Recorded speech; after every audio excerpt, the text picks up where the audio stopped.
Hello YouTube, what's up y'all?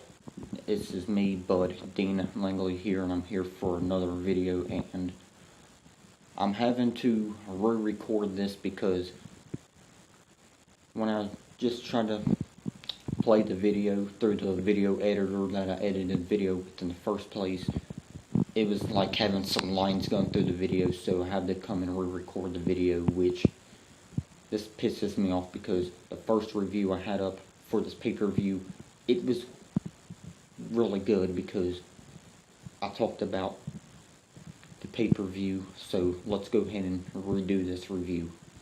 Alright, this review I'm going to be doing, of course, is for NXT UK TakeOver Blackpool, so let's go ahead and get started.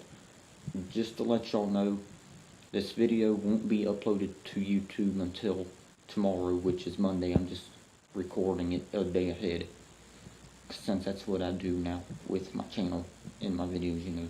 So yeah, let's go ahead and get started.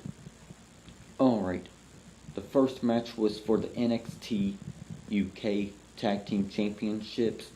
Zach Gibson and James Drake versus Mustache Mountain, Tyler Bate, and Trent Seven. And man, the main roster, Raw and SmackDown, they definitely need to take notes, because this match is a very, very, very great example of how tag team wrestling looks within the WWE. I mean, I get it, NXT UK and NXT are both developmental brands of the WWE, but still, their tag team divisions are way better than the main roster, and this is why I'm saying that the main roster needs to take notes when it comes to tag team wrestling.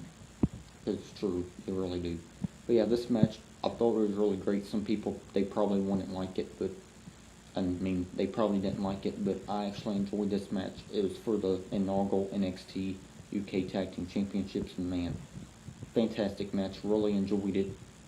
Definitely better than what the main roster has. That's why I was saying that the main roster needs to take notes when it comes to their tag team wrestling, because a lot of their tag teams, they don't use them right, or they're just using the same old tag teams over and over, like SmackDown does. You know who tag team? I don't have to name them, but you guys know what I mean.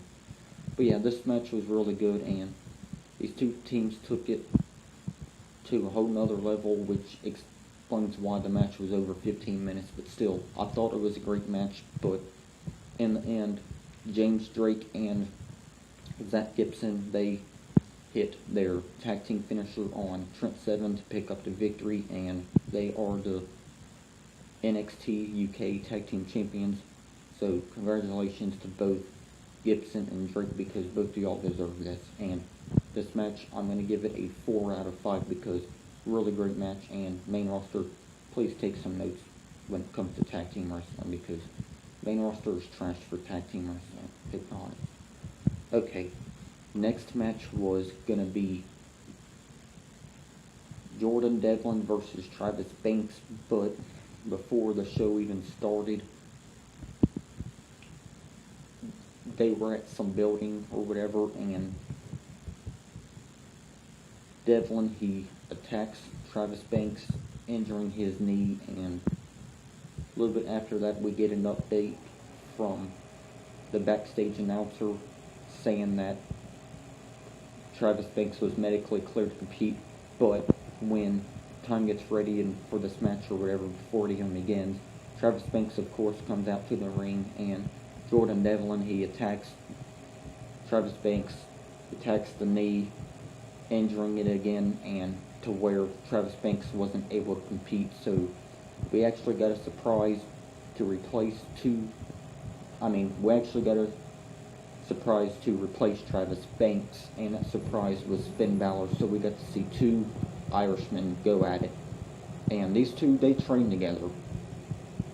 I mean, I hear that Finn Balor trained Jordan Devlin, but I think Finn Balor was a great replacement to replace Travis Banks, since Travis Banks wasn't able to compete. But yeah, this was a great replacement, and man, what a pretty good match. I mean, it probably wasn't the best match on the pay-per-view, but I still enjoyed it, you know. And yeah, Finn Balor, he won the match by a coup de grace because on the main roster he's still part of the main roster, but he was just a great replacement for Travis Banks, you know. And Finn Balor, he picked up the win with his finisher, the coup de grace, and which I'm glad they made him win with the coup de grace because on the main roster he's a part of the Raw Marine on the main roster. And these days he's not winning with the coup de grace anymore. He's basically winning with these roll-up pinfalls and this and that, you know, which I just don't like the roll-up pinfalls, small packages, whatever you want to call them. But I prefer to Finn Balor to win every time with the coup de grace because that's how he's supposed to win matches, you know, when he does win matches. But yeah, Balor, he picked up the win, and it's great to see Balor pick up a win with this finisher because these small packages and stuff just piss me off in wrestling. But yeah, Balor, he picked up the win to defeat Jordan Devlin, and this match, I'm going to give it a 3.5 out of 5. And the NXT UK Tag Team Championship match, I'm giving that match a 4 out of 5. The match between Balor and Devlin gets a 3.5 out of 5. Okay, next match was a no disqualification match between Dave Mastiff and Eddie Dennis. Man, talking about a pretty good match, man.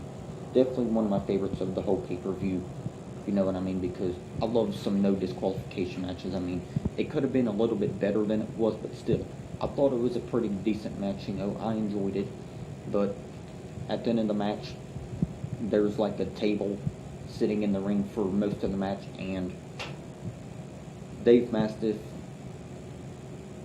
which he hits a cannonball on Eddie Dennis to pick up the victory, in which Eddie Dennis goes through the table because Dennis was leaning through the table that was in the ring, on the corner of the ring, and Mastiff just hits this amazing cannonball on Eddie Dennis to pick up the victory.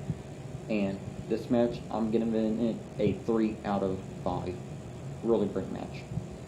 Okay, next match was for the NXT UK Women's Championship, Rhea Ripley versus Toni Storm, and this was the second time that these two fought, and man, this match was even better than the first one. I mean, I didn't watch their first match, Rhea Ripley versus Toni Storm. I didn't watch their first Collision match or whatever, but I did watch this match, of course, because I watched this whole pay-per-view. And man, talking about another great match from this pay-per-view, man, two women who know how to wrestle, because on the main roster, these women are talented on the main roster, but they look like a joke. But these two, Rhea Ripley and Toni Storm, they're booked correctly, of course, because they're from one of the NXT brands, of course, and that's NXT UK. And man, talking about a fantastic match, man, I'm a really big fan of both Ripley and Storm, because both of these women, they know how to wrestle, they're booked correctly, and they're really talented, both of them are. But man, talking about a match, man, like, I thought Rhea Ripley was gonna retain the NXT UK Women's Championship, but Toni Storm, she kicked out of Rhea Ripley's finisher about 2 or 3 times within the match, you know, which was just fantastic, man. I really enjoyed that, you know. Really great match overall, though. But yeah, Toni Storm, she ended up picking up the victory after hitting the Storm Zero, I believe that's the name of her finisher. She hit it like 2 times to defeat Rhea Ripley, because she hit it like 1 time and it didn't get the job done, but she hit it a second time and it got the job done. So yeah, congratulations, Toni Storm, on becoming the new NXT UK Women's Champion. And this match, I'm going to give it a 4.5 out of 5, because my favorite match of the night, one of my favorites of the night as well. Very great match. Congratulations, Toni Storm. But man, Rhea Ripley proved on why she was a dominant force to be reckoned with in the ring. But congratulations, Toni Storm, because you definitely deserved it. So this match gets a 4.5 out of 5 from me. Okay, and the last and final match was for the NXT UK Championship, Pete Dunne versus one half of Gallus, and that Gallus member was Joe Coffey. And man, this match was over 35 minutes, and that reason is because Joe Coffey took Pete Dunne to another whole level that we've never seen before, because Joe Coffey was Pete Dunne's toughest opponent yet, and that proves why because the match was over 35 minutes. This match was over 35 minutes, and that's because Joe Coffey was a really great and worthy opponent and a really good threat to Pete Dunne's NXT UK Championship. But to retain the NXT UK Championship, Pete Dunne, he did this kind of, how he does his opponent's fingers. He stretches them out, and of course Joe Coffey taps out on the mat of the ring, and Pete Dunne, he picks up the victory to retain his NXT UK Championship, in which I'm very proud of both of these guys in this match, because both of these guys, they're really great wrestlers and they're really talented, and man, this was a hell of a match, man. I mean, I was watching a YouTuber by the name of Wrestling Jesus. He said something he really didn't like this match too much, but I think he said it was okay or something like that. But me, I really liked this match. I thought it was great, and I think it deserved to be the main event of the show, because on the main roster, their titles, like SmackDown, it has the WWE Championship, and Raw has the Universal Championship, but neither one of those titles on the main roster or even main eventing, or not even main eventing pay-per-views anymore, which just pisses me off. But at this NXT TakeOver Blackpool, the title was defended in the main event, which is just great, because main roster, they don't even have those two titles main eventing pay-per-views hardly anymore like they used to in the older days.